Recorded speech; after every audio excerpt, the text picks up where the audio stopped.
Hello and welcome. My name is Juanita.Headley. I am a New York attorney and the founder and CEO of Changing Cases. You are listening to a set of podcasts, a series dealing with the issues of human trafficking, child abuse, and of course, can you keep a secret? Knowing how to respond to the question, Can you keep a secret? over the following weeks and months, I'm going to be tackling some hard-hitting topics with a view to educate, empower, and inspire you to change the way that you think, act, and respond to better safeguard the children in your world. Stay tuned until the end of this show, where I'll be sharing with you not only how you can get a copy of my new book, but I will also inform you of some upcoming live Zoom trainings and how you can contact me to have your questions featured in a future episode of this show. We can talk about it. Yeah, we can talk about it, yeah. So we can talk about it. Yeah, let's talk about it, yeah. Let's talk. The question that people always ask me is, who is Juanita.Headley and why do I do what I do? First of all, because this is another question that often comes up. Where am I from? I was born in London, England, to Jamaican parents. However, at the age of 4, my mother married my stepfather, and as a result of that relationship, I was a victim of sexual abuse from the ages of 4 to 10. How did the abuse begin? I remember very vividly when we were on vacation in Spain, and my stepfather had been tickling me, and then his hands had slipped. And I communicated this to my mother, and by her own admission, she had told me off, and she had told my stepfather off. And she had said to me, "Don't let this happen again." Now as an adult, thinking back to that time, I believe that when she communicated to me with those words, the responsibility was then placed upon me to ensure that I was not abused again in the future. What would have been better is if she had said to me, "Let me know if it happens again." And unfortunately, I never disclosed to her ever again about the abuse. And it continued for 6 years, progressing from tickling to abuse in my sleep and also attempted rape. I believe that every one of us has a story, and I've decided to use what the enemy intended for evil and turn it around into something that God has intended for good. My desire is to educate people on the issues of childhood sexual abuse and exploitation so that they can identify victims and survivors in their world, and more importantly, be able to protect them so that those children can grow up and become healthy and whole individuals. Some of the topics that will be discussed throughout these podcasts are highly sensitive. However, I believe it is important to shine light into this issue. As a born-again Christian, my faith in Jesus Christ is what drives me forward and determines the decisions that I make.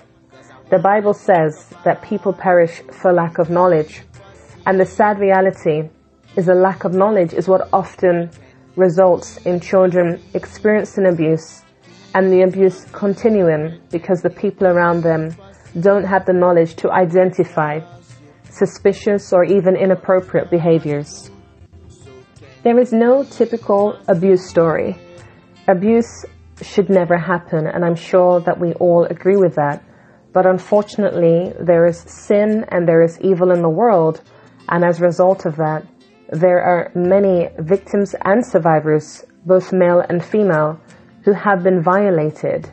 There are even stories and instances of girls becoming pregnant to a family member, including a biological father. That is the reality. However, it is important to understand that not every father or stepfather is an abuser, but that there are people out there who have a very perverse desire to engage in inappropriate behaviors, sexual behaviors to be exact, with children. Looking back into my childhood, as a victim and now as a survivor, I can recall there were instances when I tried to disclose what I was going through.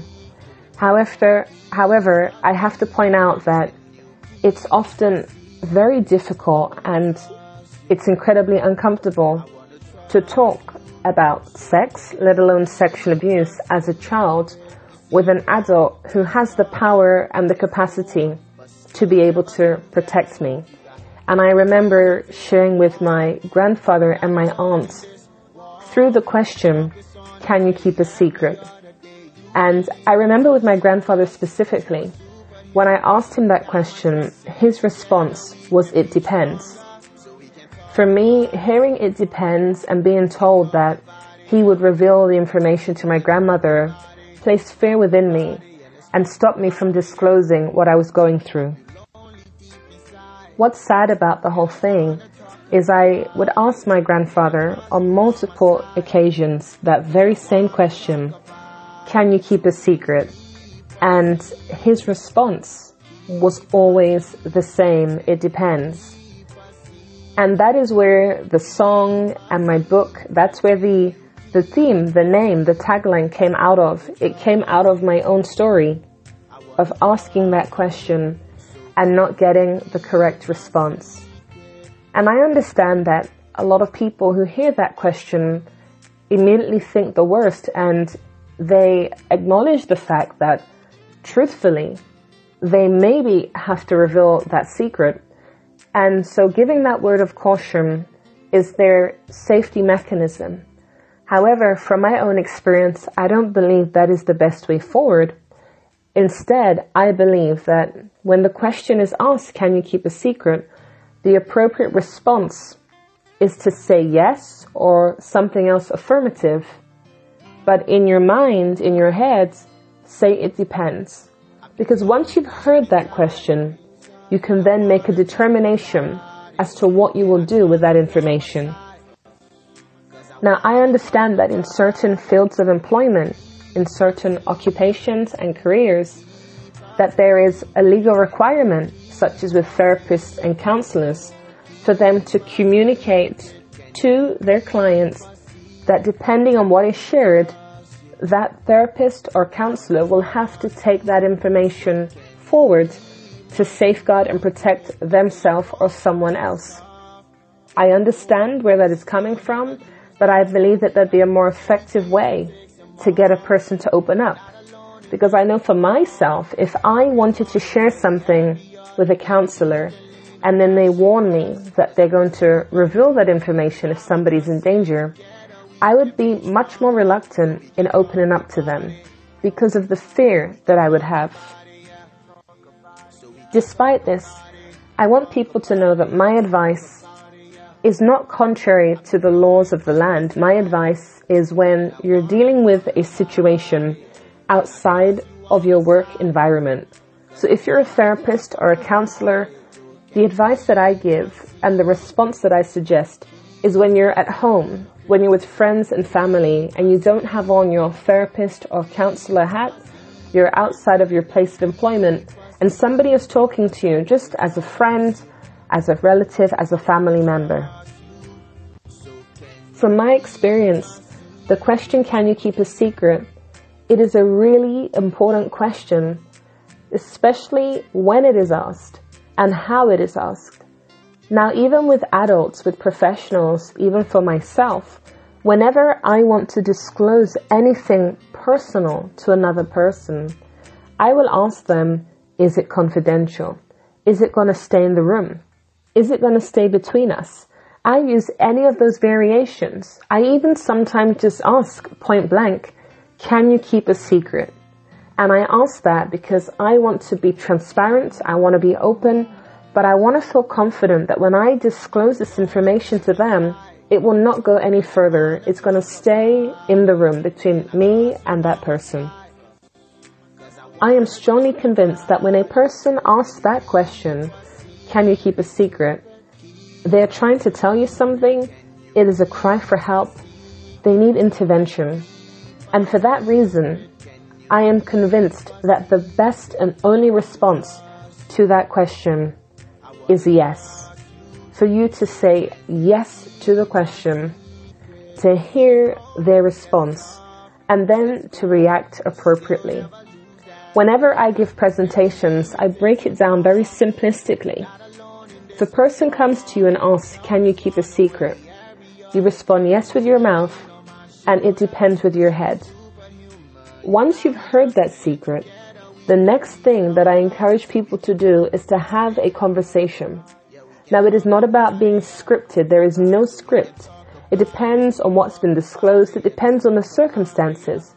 But it's important to communicate to that person who has just disclosed to you something very difficult and quite often very personal. I'll use myself as an example. I go to my grandfather and I ask him, can you keep a secret?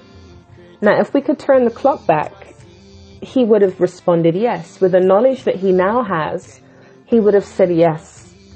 And I would have told him, I'm being sexually abused by my stepfather. The next thing that he would need to do, having heard my secret, is to say to me some variation of these words.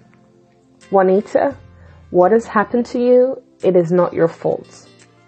However, because what you have shared to me, it's a crime, it's illegal, it's immoral, and it should not have happened and needs to discontinue from happening again, I need to call the police.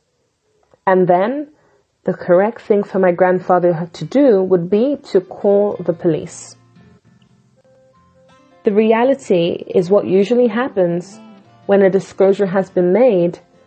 That person who has heard, let's say, for example, my grandfather, would respond with shock, maybe with anger, with disbelief.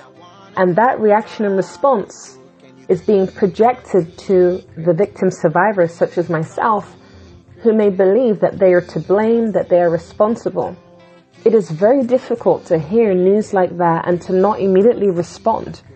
But it is really important to reel in your feelings and emotions so that that child doesn't take on the responsibility of how you have responded. On the back of that, what usually then happens is that the person who's heard the disclosure of abuse would tell somebody else, maybe their family member, their spouse, and then usually tell the perpetrator, I heard you've been sexually abusing Juanita.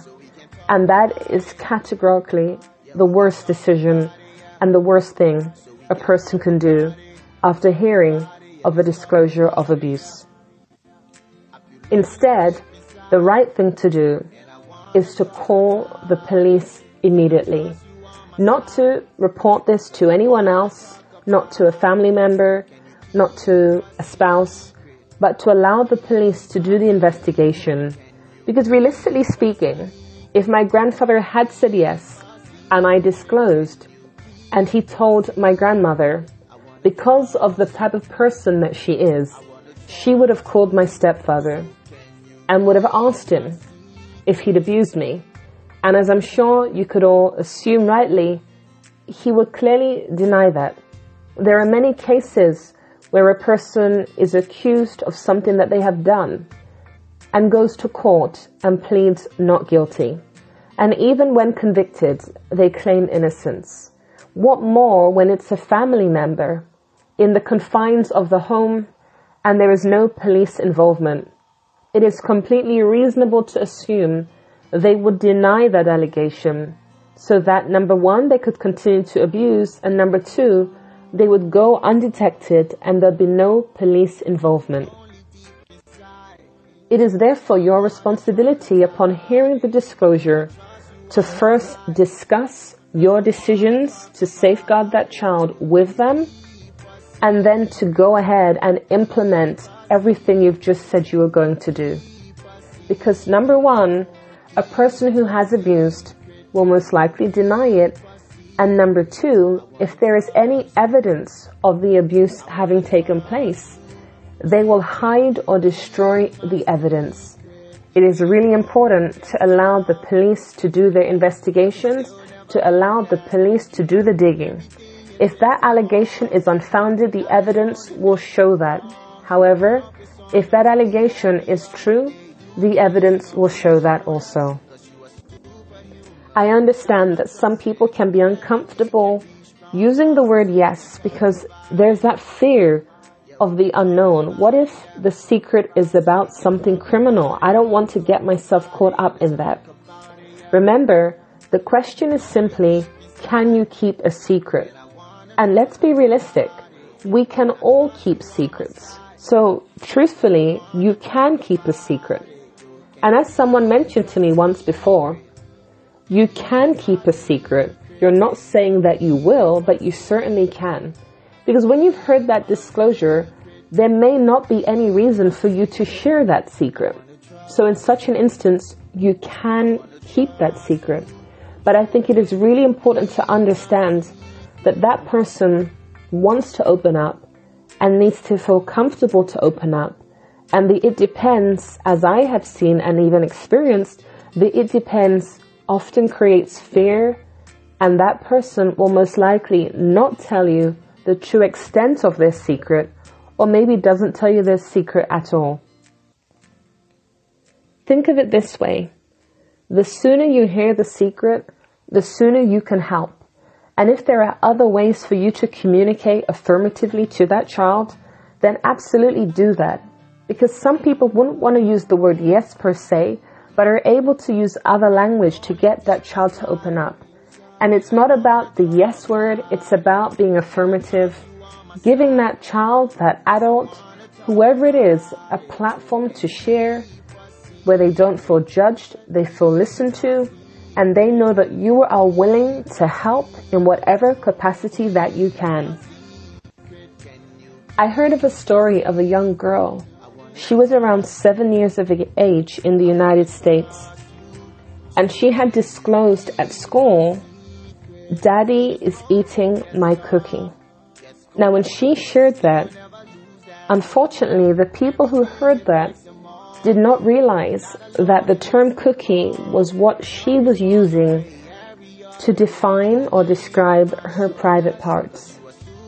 The problem with the term cookie is that nobody knew what she meant, and therefore nobody was able to help her or intervene in the situation, and therefore she was abused for a longer duration until that information later came out.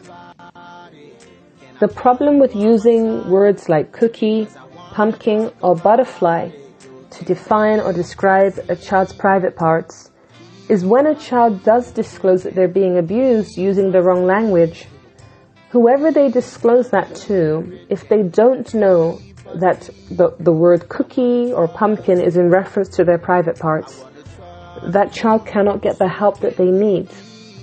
And with smaller children, they often do disclose what they're going through. But it depends on the language that they're using and whether you understand the language of the term cookie. It is therefore really important for parents, caregivers, and guardians to use age-appropriate language. Just use the term private parts or genitals. Or if that's really uncomfortable, spell it out. G-E-N-T-I-A-L-S,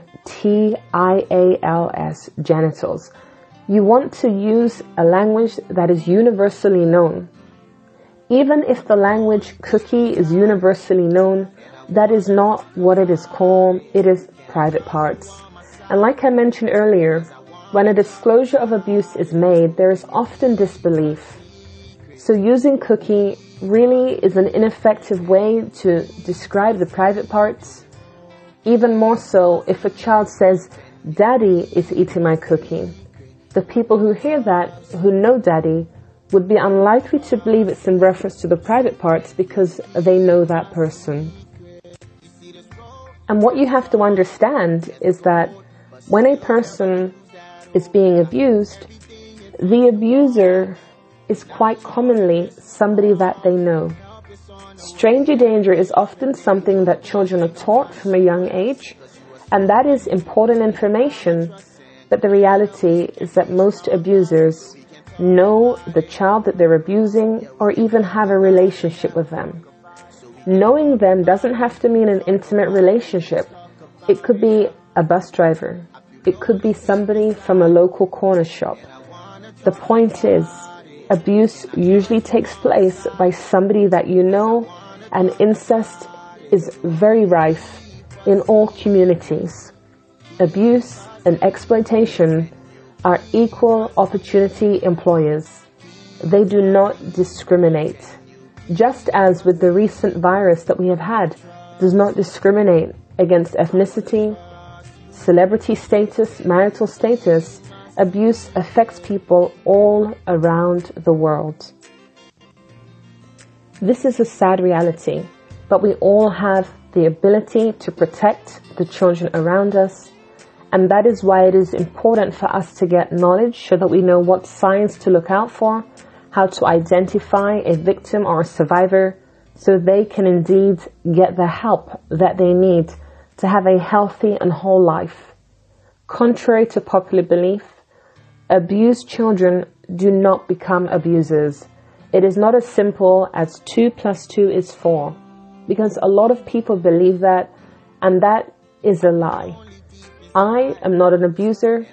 To my knowledge, Oprah Winfrey is not an abuser. Joyce Myers is not an abuser. There are always exceptions to every rule. And just because somebody has been a victim does not mean they will go on to perpetrate what they have been through. Of course, I have to acknowledge that there are instances where a perpetrator of abuse suffered at the hands of somebody in their childhood, but that is not always the case. It is not automatically you're a victim and then you go on to victimize. That is really not the case. But for any victim or survivor to have a healthy and whole life, they need help, and that help will start with you. What can you take away from today's session?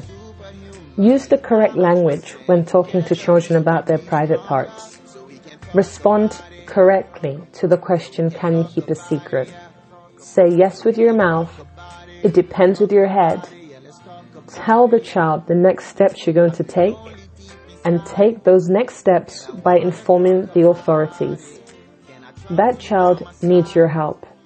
Whatever they are going through, that child cannot handle the situation on their own.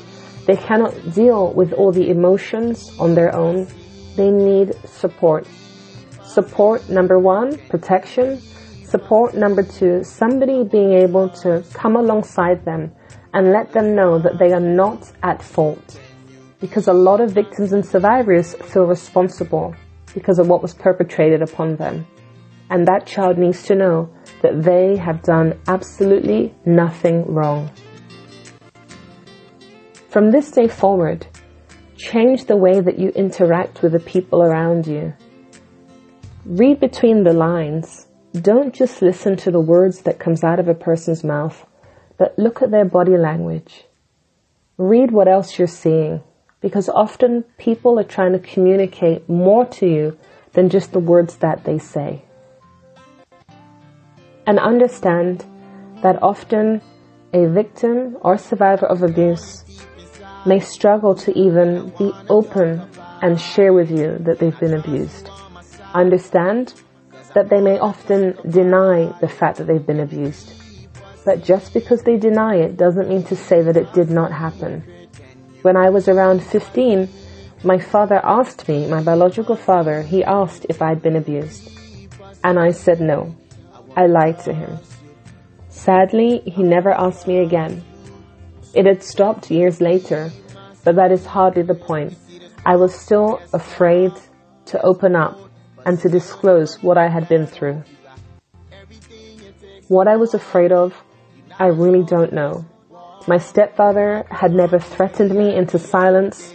In fact, he acted as normal as an abusive stepfather could act. He never spoke about it. He never indicated to me that he knew about it. Maybe that doesn't make sense, but I was abused whilst I was asleep, and in the daytime, my stepfather was a completely different person. It was almost as though I had a night stepfather and a day stepfather. We were best friends. We were very close.